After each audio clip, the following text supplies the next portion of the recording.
Hello students, here our next lecture of biology class 9th and here our second chapter. I hope first chapter आप सभी को समझ आ गया है, आपने नोट्स कर लिए हैं, क्वेश्चन आंसर्स कर लिए हैं. अब हम नेक्स्ट चैप्टर हमारा स्टार्ट कर रहे हैं. Next chapter is tissues. Okay, so सबसे पहले हमें पता होना चाहिए व्हाट आर टिश्यूज. टिश्यूज क्या होते हैं, ठीक है. तो टिश्यूज के बारे में हम जानते हैं a group of cells that are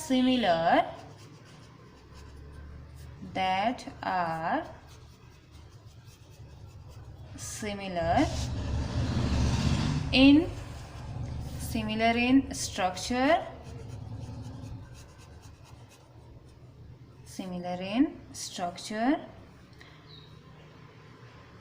and work together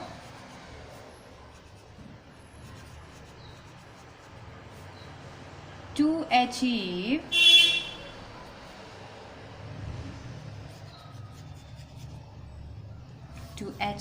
a particular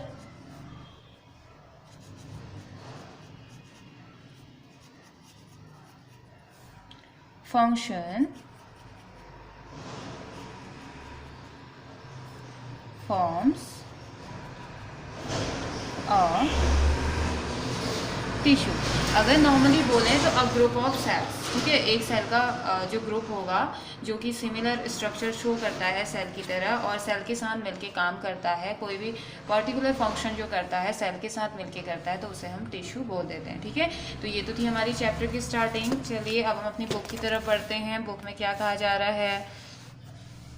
from the last chapter जो चैप्टर हम पढ़ के आ चुके हैं, we recall that all living organisms are made of cells. तो हमने रिकॉल किया कि जितने भी, या हमने लास्ट चैप्टर में पढ़ा कि जितने भी लिविंग ऑर्गेनिजम्स हैं वो सभी सेल से मिलके बने हुए हैं, ठीक है. वो सेल से मिलके बने हुए हैं. In unicellular organisms, unicellular means single cellular, एक सेल जिनकी बॉडी में है. In unicellular organisms a single cell perform all basic function. तो अगर किसी की बॉडी यूनिसेलुलर है तो वो सिंगल सेल, वो एक सेल भी जितने भी बेसिक फंक्शन है उस ऑर्गेनिज्म की बॉडी के, वो सभी परफॉर्म कर रहा है, ठीक है. For example in amoeba a single cell carries out movement. तो अमीबा सिंगल सेल है, एक ही सेल है उसकी बॉडी में, तो वो सिंगल सेल क्या कर रहा है, मूवमेंट भी कर रहा है. इनटेक ऑफ फूड, खाना भी खा रहा है, खाने को भी पकड़ रहा है, खा रहा है उसे. एंड रेस्पायरेटरी गैसेज भी उसमें काम कर रही हैं. Intake of food and respiratory gases, खाने को भी ले रहा है, रेस्पायरेटरी गैसेज को भी गेन कर रहा है, रेस्पायरेशन भी कर रहा है, एंड एक्सक्रीशन भी वो कर रहा है, ठीक है. But in multicellular organism, लेकिन जो मल्टी सेलुलर ऑर्गेनिजम्स होते हैं, what are multicellular organism, जिनकी बॉडी में 2 और मोर देन 2 सेल्स होती हैं, उन्हें हम मल्टी सेलुलर कह देते हैं, ठीक है. तो multicellular organisms, there are millions of cells like human beings, ठीक है. तो क्या होते हैं, इनके पास मिलियंस सेल्स होती हैं. Most of these cells are specialised to carry out a few function. तो इनमें से बहुत सारी सेल्स ऐसी होती हैं, स्पेशलाइज्ड सेल होती हैं, स्पेशल सेल होती हैं, जो कि कुछ फंक्शंस को कैरी करती हैं, ठीक है. Each specialised function is taken up by a different group of cell. अब जितने भी स्पेशलाइज्ड फंक्शन होते हैं सेल के अलग अलग ग्रुप होते हैं, उनके थ्रू किए जाते हैं, ठीक है. डिफरेंट ग्रुप्स ऑफ सेल बोला गया ना, अलग अलग ग्रुप होता है सेल का, वो अलग अलग अपने स्पेशल फंक्शन को करते हैं जिस चीज़ के लिए वो बने हुए हैं. Since these cells carry out only a particular function, जबकि ये सेल्स क्या करते हैं, कुछ ही पर्टिकुलर फंक्शन को करते हैं. They do it very efficiently, ये बहुत ध्यान से करते हैं, बहुत एफिशिएंसी से वो एफिशिएंटली करते हैं, बहुत अच्छे से अपना काम करते हैं. In human beings muscle cells contract and relax to cause movement. तो अगर हम मूव कर पा रहे हैं, हम एक जगह से दूसरी जगह जा रहे हैं ह्यूमन बींग्स, तो हमारी बॉडी में कौन काम कर रहा है उस टाइम पे, हमारी जो मसल सेल्स होती हैं वो कॉन्ट्रैक्शन और रिलैक्सेशन कर रही होती हैं, कॉन्ट्रैक्ट और रिलैक्स करती हैं, ठीक है, ताकि हम मूव कर पाएं. नर्व सेल्स कैरी मैसेज, तो हमारी ब्रेन में प्रेजेंट जो सेल्स होती है ना उन्हें नर्व सेल्स बोला जाता है, न्यूरॉन्स उसमें प्रेजेंट रहते हैं। तो ये क्या करता है, मैसेज को कैरी करता है। अब कैसे मैसेज, फोन वाले मैसेज नहीं, ठीक है। मीन्स कि जैसे आप कुछ सोच रहे हो ना, आपको लगा कि हाँ मुझे आज पढ़ना चाहिए, तो वो मैसेज आपका ब्रेन जो नर्व सेल्स होंगी वो मैसेज कैरी करेंगी, अरे ये तो पढ़ना चाहता है, हमें खेलना है, दौड़ना है, कहीं जाना है। तो जितने भी मैसेजेस होते हैं, हम जो सोचते हैं, जितने भी मैसेज आते हैं वो कौन कैरी करता है, हमारी नर्व सेल, ठीक है। Blood flows to transport oxygen, blood flow करता है क्यों, ताकि ऑक्सीजन का ट्रांसपोर्ट वो कर सके। ट्रांसपोर्ट ऑफ ऑक्सीजन मीन्स जैसे कि बॉडी के हर एक पार्ट तक उसे पहुंचाना, ऑक्सीजन को पहुंचाना। फूड के ट्रांसपोर्ट के लिए, खाने को भी लेके जाता है, हार्मोन्स के ट्रांसपोर्ट के लिए, और साथ ही साथ वेस्ट मटेरियल के ट्रांसपोर्ट के लिए, वेस्ट मटेरियल को बॉडी से बाहर निकालने के लिए, एंड सो ऑन। और ऐसे ही बहुत अदर एग्जाम्पल भी होते हैं। इन प्लांट्स की अगर हम बात करें तो vascular tissues conduct food and water from one part of the plant to other parts. तो प्लांट्स में क्या होते हैं, वास्कुलर टिश्यूज होते हैं। ये इनके बारे में हम आगे पढ़ेंगे। जाइलम फ्लोएम जो कि क्या करते हैं, इनका काम होता है कि प्लांट्स में जितनी भी जैसे फूड की रिक्वायरमेंट है, वाटर की रिक्वायरमेंट है, तो वो एक पार्ट से दूसरे पार्ट में उसे ट्रांसपोर्ट करने में हेल्प करते हैं, ठीक है। So multi cellular organism show division of labour. तो मल्टी सेलुलर ऑर्गेनिज्म क्या शो करते हैं, डिवीजन ऑफ लेबर। और डिवीजन ऑफ लेबर मैं आपको लास्ट चैप्टर में पूरा एक्सप्लेन करके आ चुकी हूँ, ठीक है। तो अगर आपको नहीं समझ आ रहा है या आपको अभी याद नहीं आ रहा है तो दोबारा से जाइए उस वीडियो की तरफ और दोबारा आपने पढ़ना है। Division of labour means cell divide होती है जब, ठीक है।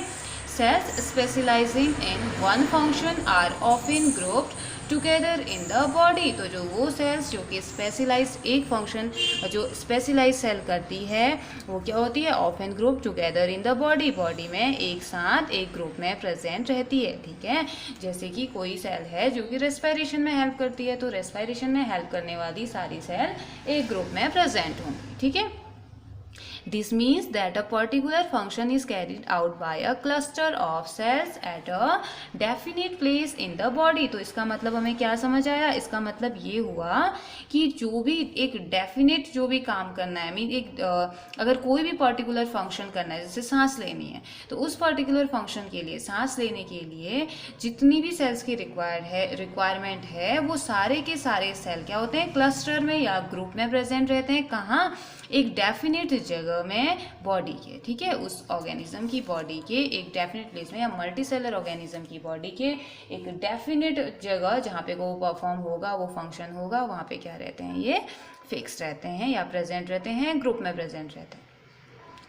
This cluster of cells called a tissue. तो यही वो क्लस्टर है जिसे हम क्या बोलते हैं, टिश्यू। यानी कि सबसे छोटी यूनिट क्या हो गई हमारी, सेल, और फिर बहुत सारे सेल से जो एक नया पार्ट बनेगा उसे हम क्या बोल देंगे, टिश्यू, ठीक है। जैसे ये है सेल, सिंगल सेल है, फिर हमने कहा कि ये तो यूनिसेलुलर का हो गया, फिर हमने कहा कि मल्टी सेलुलर भी होते हैं, तो इसमें बहुत सारे सेल्स हैं।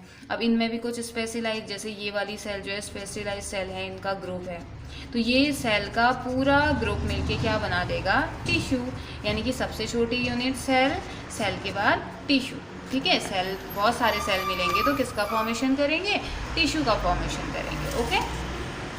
Now this cluster of cells called a tissue is arranged and designed so as to give the highest possible efficiency of function। तो ये कुछ इस तरीके से अरेंज रहती है, कुछ इस तरीके से डिज़ाइन रहती है क्लस्टर के फॉर्म में, कि जिसकी वजह से ये हाईएस्ट पॉसिबल एफिशिएंसी, जितना ज़्यादा एफिशिएंसी दे सकता है, जितना अच्छा रिजल्ट दे सकता है, जितना फंक्शन कर सकता है वो उसे देता है, ठीक है, उतना फंक्शन वो करवाने में हेल्प करता है। से blood, phloem and muscle are all example of tissue. तो ब्लड हो गया, ब्लड भी टिश्यू का एग्जाम्पल है, ठीक है। और जो फ्लोएम है, फ्लोएम, जाइलम फ्लोएम आपने सुने ना, ये भी टिश्यू का एग्जाम्पल है, ठीक है। और muscles are example of tissue, muscles भी टिश्यू के example, okay.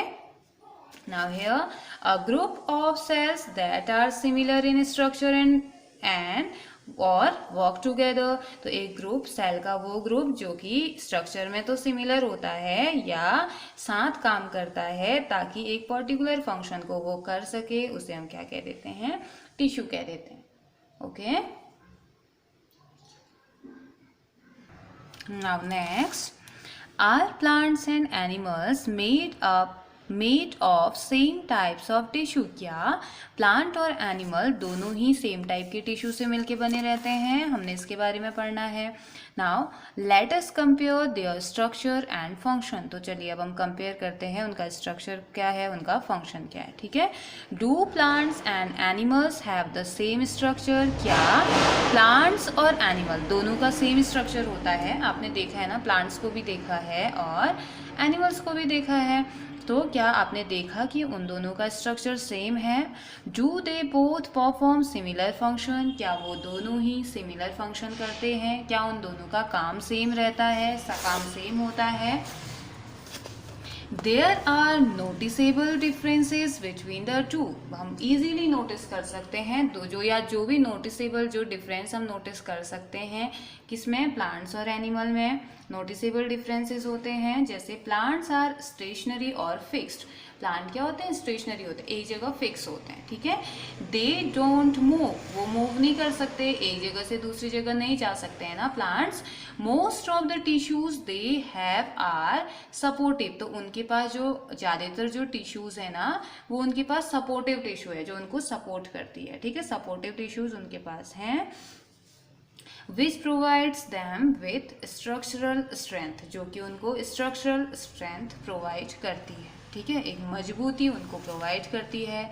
Most of these tissues are dead. इनमें से बहुत सारी टिश्यूज ऐसी होती है जो डेड होती है, जो कि मृत होती है। ठीक है, since dead cell can provide mechanical strength. ऐसा नहीं कि डेड सेल है तो वो उसको किसी काम नहीं आती है, तो डेड सेल भी क्या करती है, उसको मैकेनिकल स्ट्रेंथ प्रोवाइड करती है as easily as live one. ठीक वैसे ही जैसे कि एक जिंदा सेल स्ट्रेंथ प्रोवाइड करती है, वैसे ही एक मृत सेल यानी कि एक डेड सेल भी स्ट्रेंथ प्रोवाइड करती है। किसको, प्लांट्स को। ठीक है, एंड नीड लेस मेंटेनेंस। उनको बहुत ज़्यादा मेंटेनेंस की रिक्वायरमेंट भी नहीं होती है। ठीक है, animals on the other hand move around in search of food. जबकि एनिमल्स की बात करते हैं तो एनिमल एक जगह से दूसरी जगह जाते हैं सर्च की, अपने खाने के सर्च में, मेटिंग की सर्च में, शेल्टर जगह के लिए।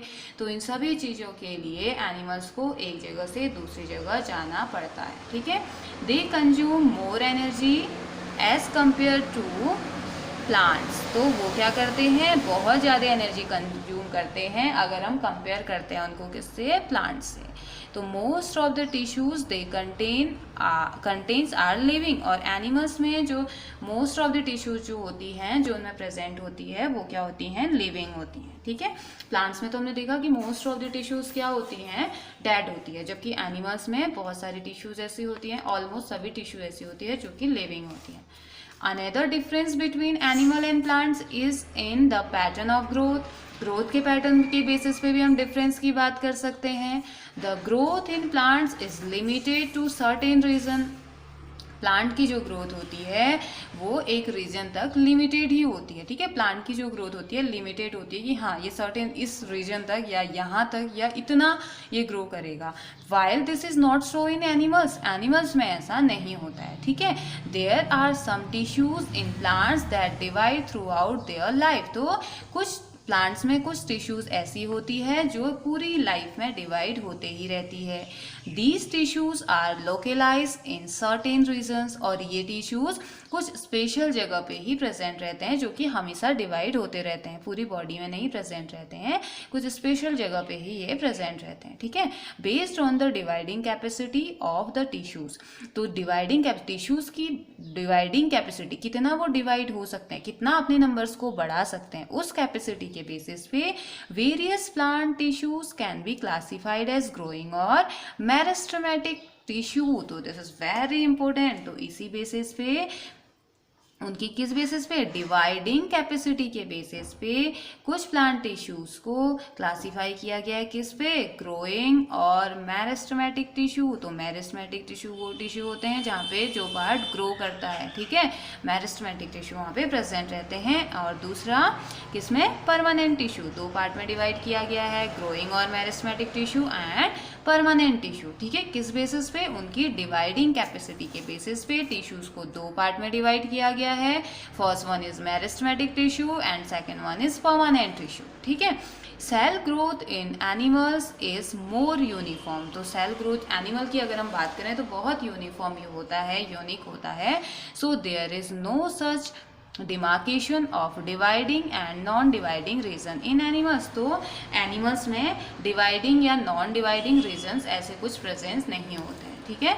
The structural organisation of organs and organ system is far more specialised and localised in complex animal. तो देखिए बेटा, जैसे जैसे आप आगे बढ़ेंगे ना, आपको इन सारी चीज़ों के बारे में बताया जाएगा। तो क्या होता है, सेल से टिश्यू, टिश्यू से ऑर्गन, ऑर्गन से ऑर्गन सिस्टम बनेगा। तो जो स्ट्रक्चरल ऑर्गेनाइजेशन होता है ऑर्गन्स का, ऑर्गन हमारी बॉडी के जो अलग अलग ऑर्गन होते हैं ना, ऑर्गन और ऑर्गन सिस्टम वो सब आपस में मिलके जिस तरीके से काम करते हैं, ये बहुत ज़्यादा स्पेशलाइज्ड होता है और एक कॉम्प्लेक्स मीन्स कि लोकलाइज रहता है, बहुत स्पेशलाइज तरीके से प्रेजेंट रहता है, बहुत ज़्यादा इंपॉर्टेंट होता है कॉम्प्लेक्स एनिमल में। Then even in very complex plant, और बहुत कॉम्प्लेक्स प्लांट्स में भी देखने, बहुत कॉम्प्लेक्स प्लांट्स के कंपेयर में, अगर आप एक प्लांट को कह रहे हैं कि बहुत कॉम्प्लेक्स प्लांट है, अगर उसके कंपेयर में एक कॉम्प्लेक्स एनिमल को रख दें तो उसके टिश्यूज़ क्या होंगे, ज़्यादा क्या रहते हैं, स्पेशलाइज्ड होते हैं, ठीक है। This fundamental difference reflect the different mode of life pursue by these two major group of organism. तो ये जो कुछ डिफरेंसेस, कुछ फंडामेंटल डिफरेंसेस हमने देखे, वो हमें अलग अलग मोड बताते हैं, अलग अलग तरीका बताते हैं किसके, इन दो मेजर ग्रुप्स के ऑर्गेनिज्म के, या इनके डिफरेंसेस के बारे में बताते हैं, इनमें प्रेजेंट अलग अलग टिश्यूज़ के बारे में बताते हैं, ठीक है, प्लांट एंड एनिमल। तो दूसरा फिर नेक्स्ट आगे बोल रहा है, particularly in their different feeding method, इनका खाने का मेथड भी तो अलग अलग है ना। Also they are differently adapted for a sedentary existence on one hand plants and active locomotion on other animals. तो अगर हम इनकी बात करें एडेप्टेशन की, जहाँ ये मिलते हैं तो उसकी बात करें तो एक तो प्लांट हो गया जो सेडेंटरी एग्जिस्टेंस है उसका, दूसरा एक्टिव जो कि एक जगह से दूसरी जगह नहीं जा सकता है, एक ही जगह वो रहता है। दूसरा हमारे क्या है, एनिमल्स, एनिमल क्या करते हैं, एक जगह से दूसरी जगह जाते हैं, ठीक है। Contributing to this difference in organ system design. तो ये जो डिफरेंस है, ये जो इनका लोकोमोशन का और नॉन एक्टिव लोकोमोशन का और नॉन लोकोमोशन का जो ये नेचर है या जो एडेप्टेशन है इनका, ये कंट्रीब्यूट करता है क्या, इस ऑर्गन सिस्टम डिज़ाइन में भी डिफरेंशिएशन क्रिएट करता है, ठीक है। It is with reference to these complex animals and plant bodies that we will now talk about the concept of tissue in some detail। तो अब तो ये सारी चीज़ें हमने पढ़ी, कुछ रेफरेंस हमने दिया कॉम्प्लेक्स एनिमल का, कॉम्प्लेक्स प्लांट बॉडी का। अब हमने क्या पढ़ना है, पूरा कॉन्सेप्ट हम पढ़ेंगे टिश्यूज़ का, एक डिटेल में हम पढ़ेंगे, ठीक है। नाउ हियर योर क्वेश्चन, हमने दोनों ही क्वेश्चन कर लिए हैं। What is a tissue, tissue के बारे में अब हम बता सकते हैं ना।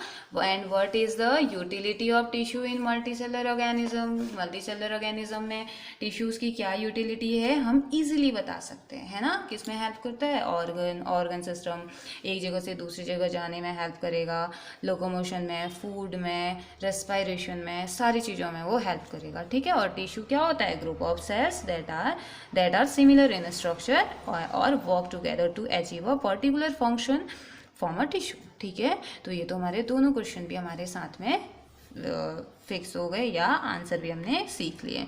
नाउ हियर देखिए आपको क्या दिया है, प्लांट टिश्यू के बारे में आपको स्टार्ट किया गया है और मेरिस्टेमेटिक टिश्यू यानी कि ग्रोइंग टिश्यू के बारे में आपको सबसे पहले बताया जा रहा है। तो ग्रोइंग टिश्यू यहाँ पे आपको देखिए अनियन दिया है, 2 जार आपको दिए हैं, जार 1 एंड जार 2, और इस जार में आपने डाल दिया है क्या, onion, growth of root in onion bulb. Onion bulb में रूट की ग्रोथ को हम देखते हैं कैसे होती है। तो यह एक्टिविटी आपकी दी हुई है, take 2 glass jar and fill them with water. तो 2 ग्लास जार लीजिए, उनको पानी से भर दीजिए।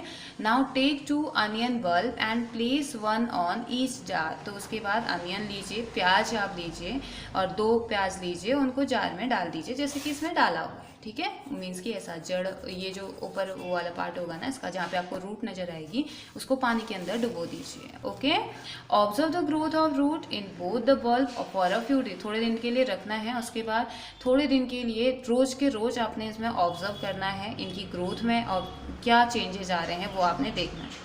Major the length of roots on day 1, 2 and 3। और इनकी लेंथ को मेजर कीजिए। 3 दिन के लिए अगर आप कर रहे हैं, या 4 दिन के लिए कर रहे हैं, 5 दिन के लिए कर रहे हैं, तो हर दिन इसकी लेंथ को आपने मेजर करना है। ये आई थिंक आप कर सकते हो बेटा, आप इजीली कर सकते हो। First day, second day, first day कितनी लेंथ थी वो मेज़र कीजिए, सेकेंड डे कितनी लेंथ थी वो मेज़र कीजिए, थर्ड डे कितनी लेंथ मिली। फिर ऑन डे 4, फोर्थ डे में क्या करना है, cut the root tips of the onion bulb in jar 2 by about 1 centimetre. तो जार 2 में प्रेजेंट जो अनियन है, फोर्थ डे 1 सेंटीमीटर के आसपास इसकी जो रूट है ना उसको आप कट कर दीजिए। ठीक है, after this observe the growth of root in both the jars and measure their length each day for 5 more days।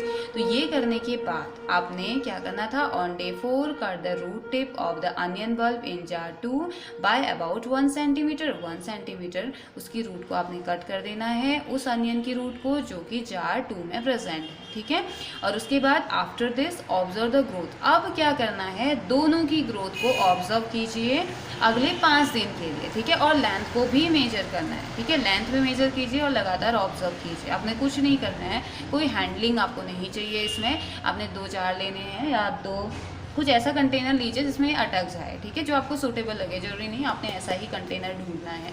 तो उसके बाद आपने बस ऑब्जर्व करना है, नापना है और वापस इसी में इसको डाल देना है। ठीक है, तो फिर क्या बोला जा रहा है, 5 more days and record the observation in table like the table below। तो आपने ऐसी टेबल बनानी है। देखिए, length jar 1 and jar 2, day 1 कितनी लेंथ थी, second day, third day, fourth, fifth day, दोनों की आपने लेंथ मेजर करनी है, दोनों के बारे में पता लगाना है और फिर बताना है कि क्या हुआ। ठीक है, क्या आपने ऑब्जर्व किया, आप इसके बारे में बताएंगे। ठीक है, तो आ गया ना समझ में क्या करना है हमने।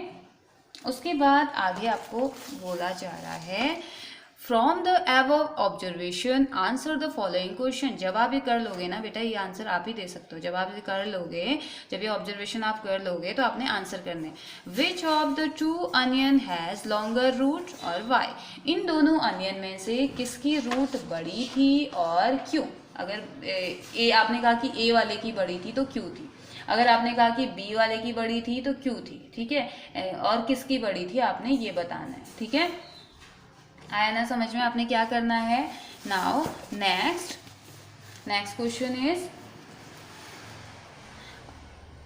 do the roots continue growing even after we have removed their tips।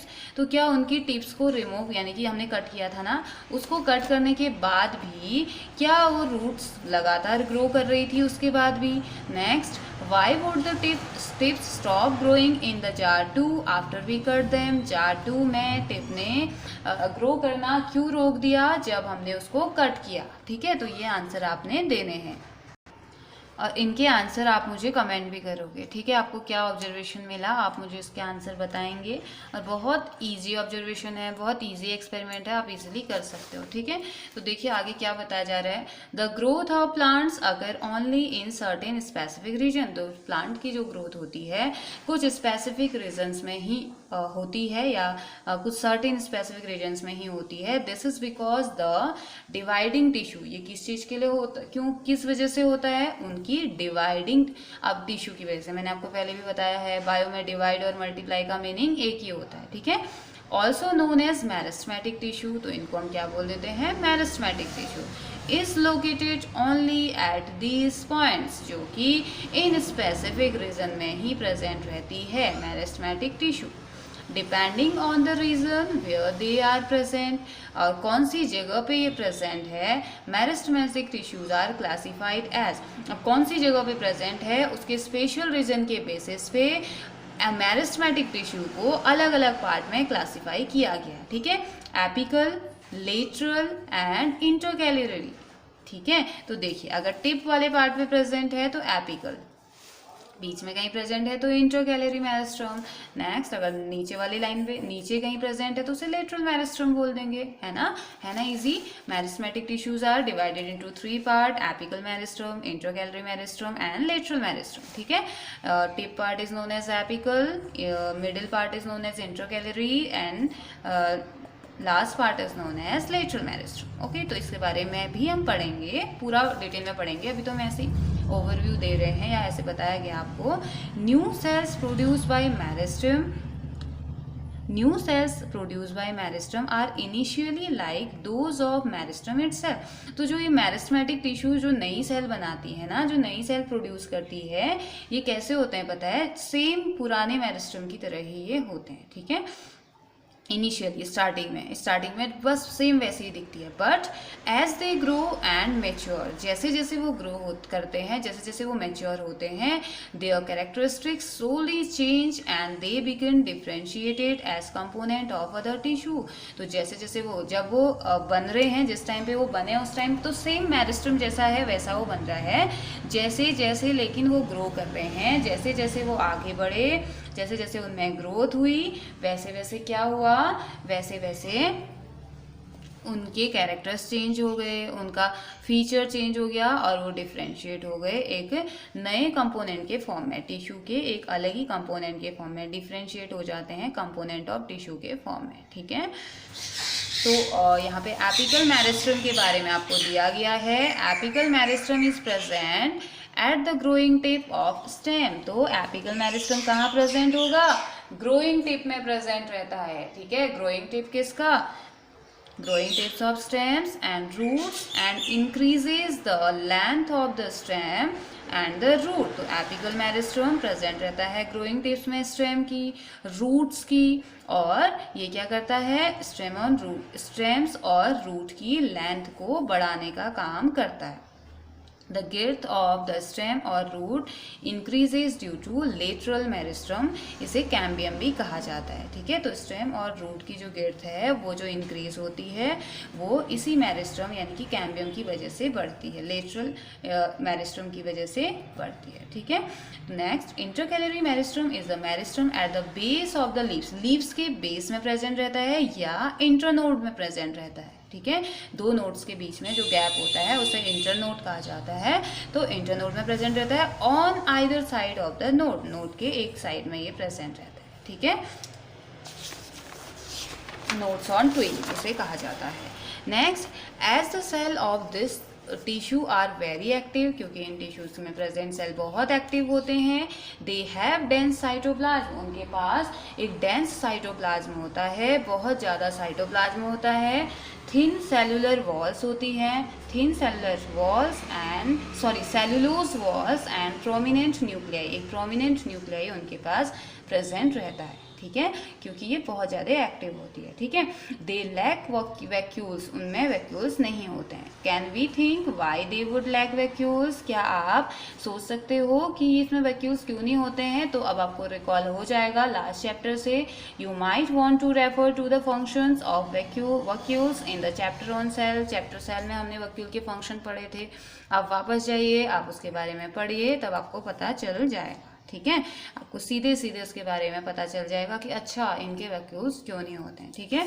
तो आज हमने क्या पढ़ा, हमने चैप्टर सेकंड स्टार्ट किया टिश्यू में हमने पढ़ा कि जो सेल्स होते हैं, बहुत सारे सेल्स का जो ग्रुप होता है उसे हम क्या कहते हैं, टिश्यू कहते हैं, ठीक है। टिश्यू भले यूनिसेलर ऑर्गेनिज्म हो, यूनिसेलर ऑर्गेनिज्म में एक सिंपल सेल ही क्या कर देता है, सारे फंक्शन को कर देता है। और मल्टीसेलर ऑर्गेनिज्म में अलग अलग टाइप के सेल्स होते हैं, मिलियंस ऑफ सेल्स होते हैं, और वो बहुत सारे सेल्स मिलके क्या करते हैं, टिश्यूज़ का फॉर्मेशन करते हैं। फिर टिश्यूज़ के अपने अपने फंक्शंस होते हैं, वो अपना अपना फंक्शन करना स्टार्ट कर देते हैं, ठीक है। फिर हमने पढ़ा कि are plants and animals made of the same types of tissue, तो क्या प्लांट और एनिमल में जो टिश्यूज होते हैं वो सेम होते हैं, क्या वो सेम टिश्यू से मिलके बने रहते हैं। तो हमने देखा कि हमने कंपैरिजन किया प्लांट और एनिमल में, प्लांट के टिश्यूज में और उनके प्लांट के बिहेवियर में, एनिमल के बिहेवियर में। तो हमने देखा कि प्लांट तो एक जगह फिक्स रहता है जबकि एनिमल एक जगह से दूसरी जगह जाते हैं, और